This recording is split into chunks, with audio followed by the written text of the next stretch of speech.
ரூபா இன்வெஸ்ட் பண்ணால் 1 கோடி ரூபா வரும் அப்படின்ற மாதிரி சொல்கிறீங்க. ஆனால் 15 வருஷம் கழிச்சு 1 கோடி ரூபாய்க்கு வேல்யூ இருக்குமா? 1 கோடி ரூபாயோட மதிப்பு 15 வருஷம் கழிச்சு எவ்வளவா இருக்கும் அப்படின்னு பார்த்தீங்கன்னா கிட்டத்தட்ட ஒரு 40 வயசில் ஆரம்பிக்கிறேன், ஒரு 20 வருஷம்னு வச்சுக்கிட்டா கூட 60வது வயசில் நான் போய் எப்படி 1 லட்ச ரூபா நான் வந்து எஸ்ஐபி பண்ண முடியும்? நல்ல ஸ்டெப் அப் பண்ணி 10% வச்சுட்டு போனாலே அவ்வளோ வருது. தாராளமாக ஒரு எல்கேஜியோட ஃபீஸு 1.5 to 2 லட்சம் ரூபா வந்துருது. ஒரு மெட்ரிகுலேஷன் ஸ்கூலாக இருந்தால் மட்டும்தான் ஒரு 40,000 50,000 ரூபாக்குள்ள அடக்க முடியும். எஜுகேஷன் இன்ஃப்ளேஷன் கூட நமக்கு வந்து 11% இருக்கு இல்லைங்க சார்? 11%. ஸோ எல்லா பணத்தையும் செலவழிச்சிட்டோம்னா பின்னால் நிறைய கஷ்டப்படணும். நிறைய பேர் வந்து ரிட்டையர் ஆன பிறகும் வேலை பார்க்கக்கூடிய அவல நிலை நம்ம பார்க்க மாட்டோம். ரிஃப்ளெக்ட் மணி நேயர்களுக்கு வணக்கம். ஆக்சுவலி லாஸ்ட் வீடியோ வந்து சுப்பிரமணியம் சார் வந்து ஒரு வீடியோ போட்டிருந்தாங்க. ஸோ அதில் நிறைய கமெண்ட்ஸ் அண்ட் டவுட்ஸ்லாம் கேட்டிருந்தீங்க. ஸோ அதில் இருக்க கமெண்ட்ஸை வந்து நம்ம சார்கிட்டே திரும்பவும் கேட்டு அந்த டவுட்ஸ் எல்லாம் கிளாரிஃபை பண்ணிக்கலாம். சார் வணக்கம். சார் வணக்கம். ரிஃப்ளெக்ட் மணி நேயர்களுக்கும் பிரவீனுக்கும் வணக்கம். சார் ஆக்சுவலி நம்ம வியூவர் வந்து ஒரு கேள்வி கேட்டிருக்காங்க. ஸோ அந்த கேள்வி என்னன்னு சொல்லிடுறேன், நீங்கள் அதுக்கு உங்கள் சைடில் இருக்கிற அட்வைஸ் சொல்லுங்கள் சார். எல்லாருமே என்ன சொல்கிறாங்கன்னா 15 வருஷம் கழிச்சு 15,000 ரூபா இன்வெஸ்ட் பண்ணால் 15% வந்துட்டு 1 கோடி ரூபா வரும் அப்படின்ற மாதிரி சொல்கிறீங்க. ஆனால் 15 வருஷம் கழிச்சு 1 கோடி ரூபாய்க்கு வேல்யூ இருக்குமா அப்படின்னு கேட்டிருக்காங்க சார். நல்ல கேள்வி. இது நீங்கள் வந்து இன்ஃப்ளேஷன் சேர்த்து நீங்கள் கேட்குறீங்க அப்படின்னு சொல்லி நினைக்கிறேன். ஆவரேஜாக இந்தியாவோட இன்ஃப்ளேஷன் வந்து 6 to 7% இருந்துகிட்டு இருக்கு. இப்போ நீங்கள் சொல்கிறது மாதிரி இப்போ 1 கோடி ரூபாயோட மதிப்பு 15 வருஷம் கழிச்சு எவ்வளவா இருக்கும் அப்படின்னு பார்த்தீங்கன்னா கிட்டத்தட்ட ஒரு 35,000 40 லட்சம் ரூபாயாக தான் இருக்கும். எனக்கு ஒரு 1 கோடி ரூபா வேணும் அப்படின்னு சொல்லி சொன்னால் நான் ஆக்சுவலாக 2.25 கோடி ரூபா சேர்த்தாதான் நான் வந்து அன்னைக்கு தேதியில், அதாவது இன்னைக்கு தேதியில் நம்ம சொல்லக்கூடிய 1 கோடியோட மதிப்பு கிடைக்கும். நிறைய பேர்கிட்ட ஃபினான்ஷியல் பிளானிங் பண்ணும்போது நம்ம 2 விதமான ப்ரொஜெக்ஷனும் நம்ம சொல்ல தான் சொல்கிறோம். நீங்கள் வந்து 1 கோடியே இன்ஃப்ளேஷன் அட்ஜஸ்டடுக்கு நீங்கள் பண்ணணுன்னு ஆவரேஜாக 16,000 ரூபா சேர்க்கணும் 1 கோடி அட்டைன் பண்ணணுன்னு.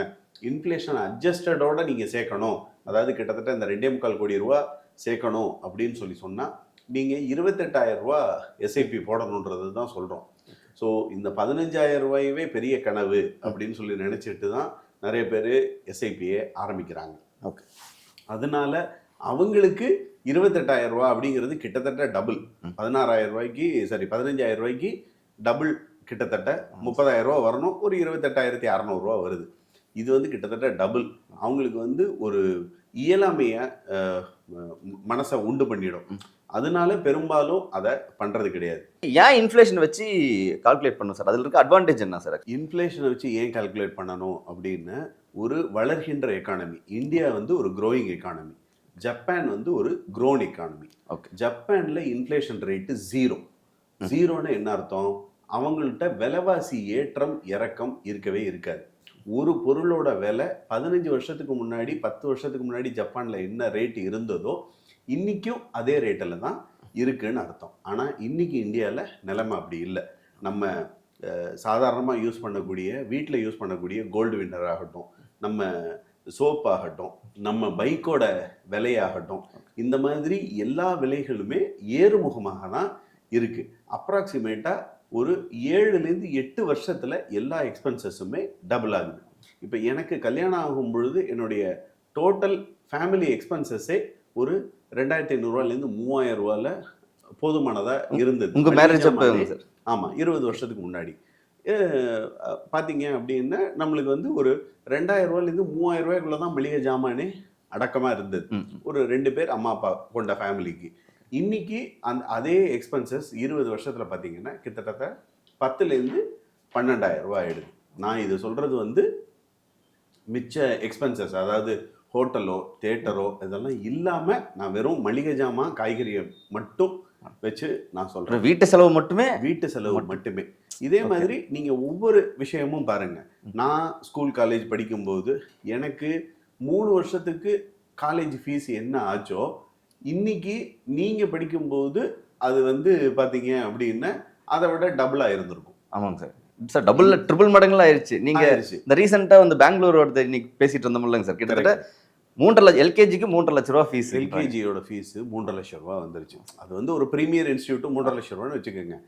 சென்னை, மதுரை, கோயம்புத்தூர் போன்ற பெருநகரங்களில் பார்த்தீங்க அப்படின்னா தாராளமாக ஒரு எல்கேஜியோட ஃபீஸு 1.5 to 2 லட்சம் ரூபா வந்துருது. ஒரு மெட்ரிகுலேஷன் ஸ்கூலாக இருந்தால் மட்டும்தான் ஒரு 40,000 to 50,000 ரூபாக்குள்ள அடக்க முடியுது.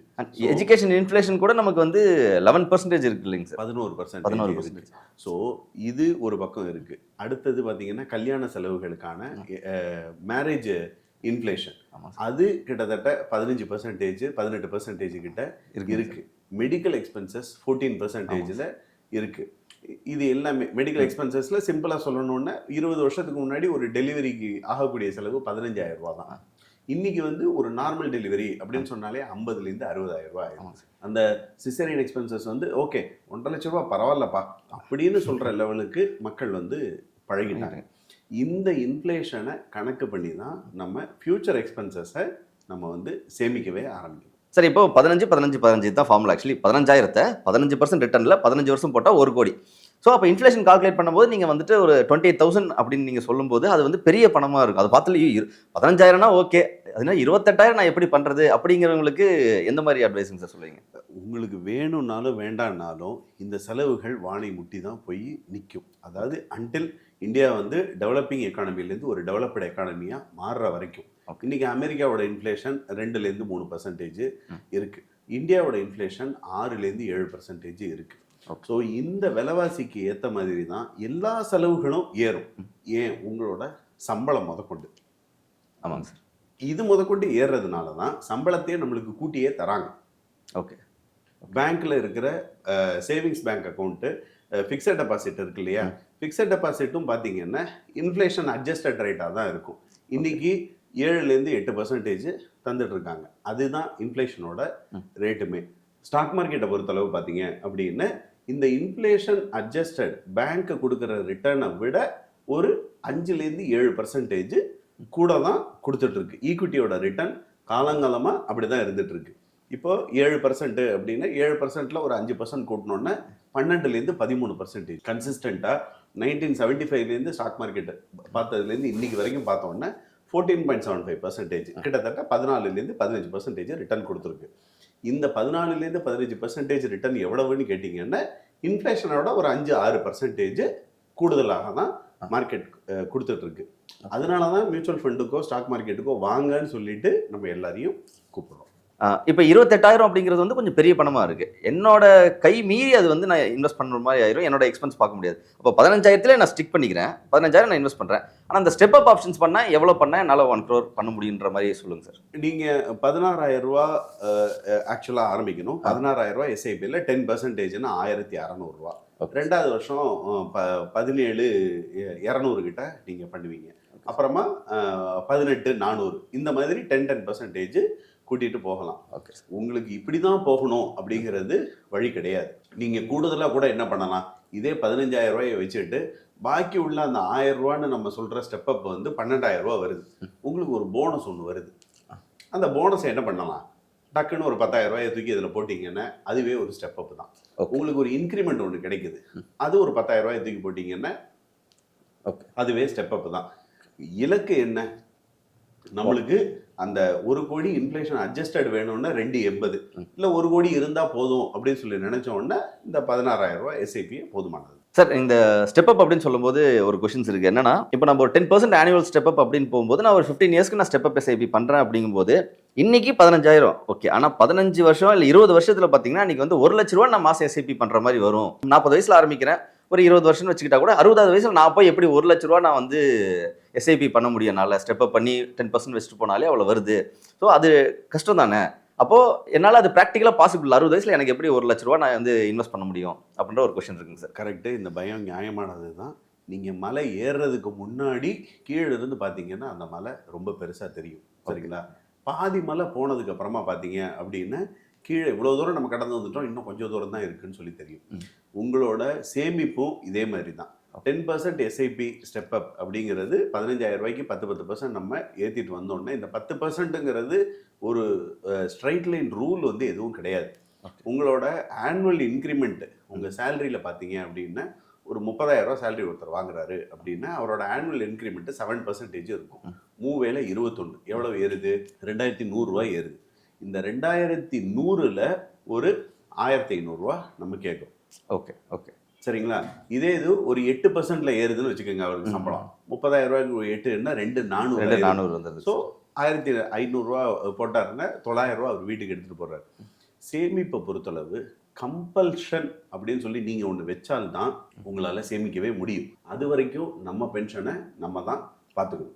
இப்பவே 2007-8க்கு அப்புறமா நியூ பென்ஷன் ஸ்கீம் வந்துருச்சு. நம்ம தான் நம்ம பென்ஷனை கார்பாஸை சேர்க்கணும். இது கவர்மெண்ட் எம்ப்ளாயீஸுக்கு. ப்ரைவேட் எம்ப்ளாயீஸுக்கு அதுவும் கிடையாது. பிஸ்னஸ் பண்ணுறவங்களுக்கு அதுவும் கிடையாது. இவங்களுக்கு அது ப்ரைவேட் எம்ப்ளாயீஸ்க்கு அது பிஎஃப்னு ஒரு காம்பனன்ட் இருக்கு. பிஸ்னஸ் பண்ணுறவங்களுக்கு அதுவும் கிடையாது. ஸோ மிகப்பெரிய பூதகரமான பிரச்சனையை நோக்கி எல்லாரும் போயிட்டு இருக்காங்க. ஆனால் எதை நோக்கி போகிறாங்கன்னே தெரியாமல் போயிட்டு இருக்காங்க. எல்லா பணத்தையும் செலவழிச்சிட்டோம்னா பின்னால் நிறைய கஷ்டப்படணும்.